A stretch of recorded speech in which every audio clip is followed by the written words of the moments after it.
Welcome. Let the sounds of the world outside fade away. Find your most comfortable position, and allow yourself to settle in. Tonight, we are going on a very long, very slow journey. We will not be traveling across miles, but across months. We are going to experience a medieval winter, from the first true chill to the final thaw. We will move at the pace of the season itself, slow, quiet, and thoughtful. This is a story of darkness and light, of cold and warmth, of silence and the soft sounds of a family close by. It is about the quiet strength of ordinary people in an extraordinary time. There is no hurry. We have all the time in the world. So let your breathing deepen, and let us step gently into the past, as the last light of an autumn afternoon begins to fade. Now, imagine the scene. It is late October, or perhaps early November. The calendar for the people we are joining is not marked by precise dates, but by signs. And the signs are everywhere. The oak trees have shed their acorns, which crunch underfoot. The hedgerows are heavy with rose hips, like tiny red lanterns against the gray sky. In the mornings, the grass is silver white with a hard frost that doesn't melt until mid-morning, leaving the earth damp and cold. You can see your breath in the air, a pale ghost that appears with every exhalation, a constant, personal reminder of the changing world. In the village, the pace of life has shifted. The frantic, back-breaking labor of the harvest is a memory held in aching muscles. The fields, which just weeks ago were seas of golden wheat or barley, now stand stubbled and empty. The surplus grain has been taken to the Lord's mill, ground, and stored. But the village is not idle. There is a different kind of work now, a work of gathering and battening down. It is a communal sigh of preparation. The men are most often seen at the edge of the forest, the great looming forest that borders their small world of fields and meadow. The sound of axes is a steady rhythmic thunk-thunk, thunk that echoes in the crisp air. They are not cutting great timbers. They are selecting fallen branches, dead trees, and any dry wood they can find. They use simple carts, their wheels creaking, to haul massive bundles of firewood back to the village. Each family's pile, stacked against the wall of their home, grows daily. It is a wall against the future, a tangible measure of security. A small pile means anxiety. A large pile means peace. Meanwhile, close to the Wattalandaub cottages, the women and children are engaged in their own final harvest. The small vegetable plots behind each home have yielded their last. The final, sometimes stunted, turnips and parsnips are pulled from the hard earth. They are brushed clean, their tops twisted off, and they are taken inside to be stored in barrels of dry sand, which will keep them from shriveling. Herbs, sage, thyme, rosemary, are cut and tied in neat bundles with twine. These are hung from the thick roof beams inside the cottage, where the gentle heat of the hearth will slowly dry them. Over the months, they will lose their color but concentrate their scent, and they will be crumbled into stews to remind the tongue of the green world outside. And the animals. The animals are a constant concern. Only the hardiest livestock remain. The pigs, which have been fattening on acorns in the forest, are now being brought in. Many will be slaughtered as the weather turns truly cold, for their meat cannot be preserved in warmth. But the core of the herd, the milk cow, the oxen needed for plowing, a few sheep, must be kept alive. They are brought into the byre, a room attached to the cottage itself, often separated from the main living area by only a rough partition. Their body heat is welcome, and their presence is a comforting living sound in the night. Their feed, hay and straw, is the other great harvest, stacked in lofts or made into ricks, a precious store that must last until the first new grass of spring. As the days shorten, the rhythm of life bends to the light. People rise a little later, for there is no point in starting work in the dark. They retire earlier, for candles and rushlights are too precious to waste. The evening meal becomes the central event of the day, not just for nourishment, but for warmth and light. You can feel the village turning inward, like a flower closing its petals against the coming frost. There is a feeling in the air. It is not dread, but a deep, familiar solemnity. The world is going to sleep, and they must prepare to stay awake within it, in their tiny islands of firelight. Let us follow a family inside, as the early winter dusk settles. The door to their cottage is low, and you must duck to enter. It is made of heavy, rough-hewn planks, and it closes with a solid thud, shutting out the creeping cold. The first thing that strikes you is not the sight, but the smell. It is a complex, layered scent. The dominant note is wood smoke, rich and resinous. Beneath that is the earthy smell of the packed dirt floor, strewn with fresh rushes that bring a hint of meadow. There is the tang of the drying herbs hanging above, the smell of the woolen garments everyone wears, and the faint, not unpleasant odor of the animals just on the other side of the wall. It is a close, lived-in smell. It smells of life being lived persistently. The only light comes from the hearth. It is not in a wall, but in the center of the room, a rectangular pit of packed clay and stones. The smoke from the fire rises lazily, coiling up toward a hole in the thatched roof high above. This hole, called a smoke eye, lets the smoke out but also lets in drafts of cold air and sometimes, when the wind is right, a fine sprinkle of snow. The fire itself is a living thing to be managed. At its heart is the backlog, a huge gnarled log of oak or elm. This is not meant to blaze. It is meant to glow, to hold its heat for an unbelievably long time. Around it are smaller pieces of wood, arranged carefully by the woman of the house. The flames dance, yellow and orange, casting their light in a warm, flickering circle. The smoke from the fire rises lazily, coiling up toward a hole in the thatched roof high above. Within this circle, life happens. The father sits on a low stool, using a small knife to patiently sharpen a scythe blade. The scrape, scrape, scrape of metal on stone is a soft, rhythmic sound. The mother sits on the floor near the fire, a spindle whirl in her hand. She pulls a cloud of carded wool from a basket, twists it, and lets the spindle drop, spinning it into a strong, uneven thread. Her movements are automatic, born of 1,000 repetitions. The children, a boy and a girl, sit on a rough woolen blanket. They are playing a simple game with knucklebones, tossing them and catching them on the backs of their hands. They speak in low murmurs, their faces golden in the firelight. Their beds are simple pallets, cloth sacks stuffed with straw, laid out on wooden frames or directly on the floor near the hearth. The blankets are thick, heavy wool, woven on a loom in the spring. As the night deepens and the cold begins to press more insistently against the thin walls, the family will retreat to these beds. They will sleep in their clothes, removing only their shoes and outer cloaks. They will huddle together for warmth. The fire will be banked, covered with a layer of ash to slow its burning, leaving just a bed of deep red embers that pulse like a heartbeat in the dark. In this room, the cold is a presence. You can feel it on your face if you turn away from the fire. But here in this circle, it is held at bay. The warmth is not just physical. It is the warmth of shared breath, of quiet industry, of safety. The wind may howl outside, rattling the shutters, but inside, there is the soft crackle of the fire, the steady breathing of sleepers, and the profound peace of a fortress holding firm.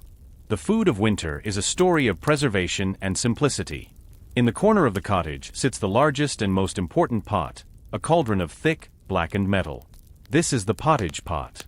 It almost never leaves its place over the fire. Its contents change, but its purpose is constant, to provide a hot, filling meal with minimal waste. Let us look inside.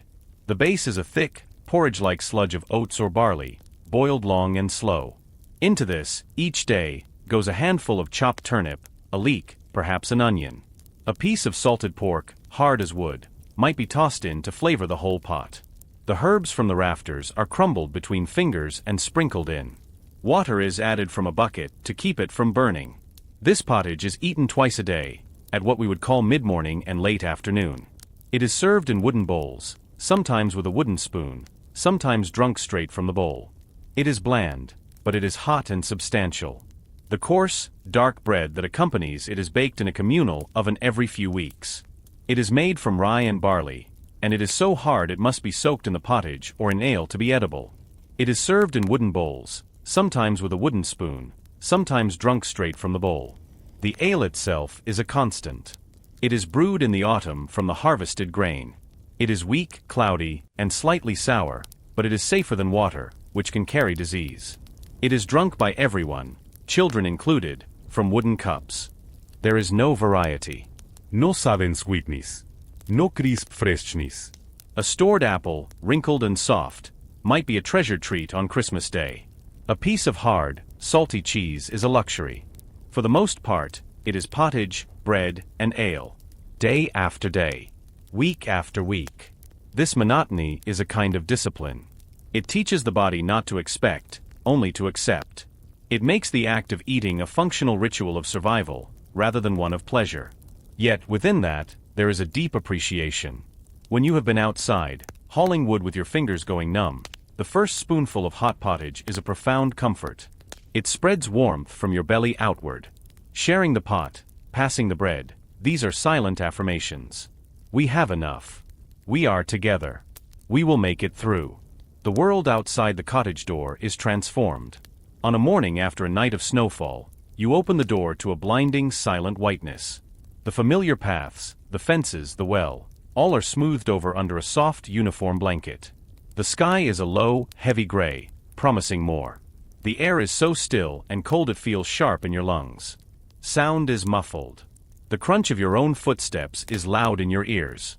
Smoke from the cottage roofs rises in perfectly straight, thin columns, up into the motionless air. On days like this, necessary work is slow and arduous. Fetching water from the well means breaking ice from the bucket. Checking on the animals in the byre is a relief, for their shelter is warmer, filled with the sweet smell of hay and their own damp breath. But mostly, the world is dormant. The fields are a flat, featureless white plain.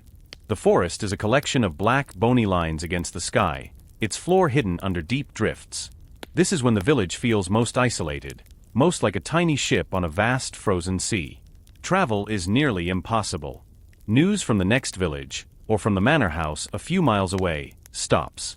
The world shrinks to the distance you can walk in a day and return before dark, which is not far at all. This isolation feeds the inner life. With the outside world silenced, the world inside the mind grows louder. This is the time for stories that are not just entertainment, but a kind of spiritual and practical guidance. An old grandfather by the fire might tell the tale of the frost giants, ancient beings who were said to breathe the winter winds. He would describe them not as mere monsters, but as forces of nature, to be respected and endured. A mother might tell a simpler story about a kind household spirit, a hob, who would help with chores at night if you left him a bowl of cream. These stories explained the crack of a freezing tree trunk in the night. Was it a giant's footstep? They offered a sense of control. If we are good to the hob, our butter will churn. And there were the songs. Not complex melodies, but simple, repetitive chants or ballads, sung in a low hum as someone worked. A spinning song, a weaving song. The words often told of love, or loss, or the cycles of farming. They passed the time. They synchronized breath and movement. In the long dim afternoons, with the gray light filtering through the smoke eye, the combination of a humming song, the crackling fire, and the rhythmic task of spinning or whittling could induce a state of calm trance. It was a way of being peacefully, productively lost in time, while the world outside stood still. The deepest cold usually comes long after Christmas, in the months they called January and February. This is the true test. The stores are dwindling. The turnips in the sand are getting soft and wrinkled. The grain sack feels frighteningly light. The firewood pile, once so proud and tall, is now half its size. This is when the community's bonds are most vital. If a family falls ill, or if their fire goes out, others will help. It is not pure charity, it is mutual survival. Everyone knows that next winter, they might be the ones in need. Visits, short and purposeful, are made between cottages. A woman might bring a neighbor a small bundle of her dried herbs if theirs are gone. Men might help repair a section of thatch damaged by a winter storm. These acts are performed quietly, without fanfare. They are the grease that allows the machine of the village to keep turning through the friction of hardship. The church provides the calendar and the comfort of ritual. On Candlemas, the 2nd of February, everyone would walk to the cold stone church. They would bring their candles, their most valuable source of movable light, and the priest would bless them. This was more than superstition. It was a powerful psychological act. The blessing of the candles was the blessing of light itself. It was a collective prayer for the sun's return, made tangible in the wax and wick they held in their hands. Holding that newly blessed candle in the dark church, its flame joining dozens of others, you felt part of something larger, a community of light pushing back against the universal dark. It marked the midpoint. The hardest part was, in theory, behind them. From here, the light would grow. And through it all, there was the waiting. This is perhaps the hardest concept for us to grasp. There was nothing to do but wait. You could not speed it up. You could not escape it. You could only endure it, day by day, night by long night. This forced a profound patience, a settling into the present moment because the future was unimaginably distant. You focused on the task immediately at hand, feeding the fire, stirring the pot, mending the torn tunic. Life became a series of tiny present-tense victories. The victory of a flame caught on dry tinder. The victory of a stomach that was full, if not satisfied. The victory of a family still healthy. This patience was not passive, it was an active, weary perseverance. It was the root of their resilience. And then one morning, it changes. You are hauling water from the well, and you hear it before you see it. Drip, drip, drip. It is the sound of meltwater falling from the thatched roof of your cottage onto the stones below. The sound is shockingly loud in the accustomed silence. You look up. The sky is not the solid gray of winter, but a softer, lighter color, with patches of pale blue. The sun, when it appears, has a warmth to it you haven't felt on your face in months. It is a tentative warmth, but it is undeniable. In the following days, the snow retreats. It pulls back from the foundations of the cottages, exposing the dark, sodden earth. It shrinks from the fields and patches, leaving behind mud and the first brave green shoots of snowdrops or wild garlic at the forest's edge. The air smells different. It loses its metallic, icy edge and gains a damp, fertile smell, the smell of mud and rotting leaves and waking earth. The village begins to stir like a man stretching after a long sleep. The men go to the byre and examine their plows and harnesses, their hands touching the familiar tools with new purpose. The women look at their nearly empty storage barrels and sigh, but it is a sigh mixed with relief. The worst is over. The great, silent siege of winter is lifting. There is still cold to come, nights of frost, even a late snow, but the tide has turned. The light lasts noticeably longer now. The evening fire can be lit a little later. The backlog is allowed to burn down to ash, and a new smaller one might not be lit at all. Life slowly turns its face outward again. Doors are left open to air out the smoky cottages. People meet in the village lane and talk not of storing, but of planting. They talk of the Lord's demands for spring planting, of the condition of the fields, and of the hope for a gentle lambing season for the sheep. The world is no longer an enemy to be barricaded against, but a partner to be worked with once more. The immense, patient waiting has paid off. They have survived. Not just physically, but in spirit. They have kept their small flames alive through the long darkness. And as the green returns, slowly, miraculously, to the world, it feels like a personal triumph, a victory shared by every soul in the village who kept the faith of the hearth. The backlog is allowed to burn down to ash, and a new smaller one might not be lit at all. So now, as we leave that waking village to its soft spring mud and its newfound light, let the feeling of that patient endurance settle over you. Think of the profound quiet of those long nights, broken only by the settling of the fire. Think of the deep, simple comfort found in shared warmth and a shared meal. There is a peace in that simplicity, a peace born of necessity, but a peace nonetheless. Your own world, with all its noise and speed, can soften now. Let your thoughts slow to the pace of a slowly melting icicle, drip by drip by drip. Let your breathing match the rhythm of a sleeping family, safe and warm inside their walls of wattle and daub. You have journeyed through the long winter, and you have emerged, tired but peaceful, on the other side. Let that peace fill you now. Let it calm your mind and loosen every muscle. You are safe. You are warm. The long, quiet story is over, and rest is here. Allow your eyes to grow heavy. Let the darkness behind your eyelids become as soft and welcoming as a woolen blanket. Sleep is coming, as gentle and inevitable as the thaw. Good night.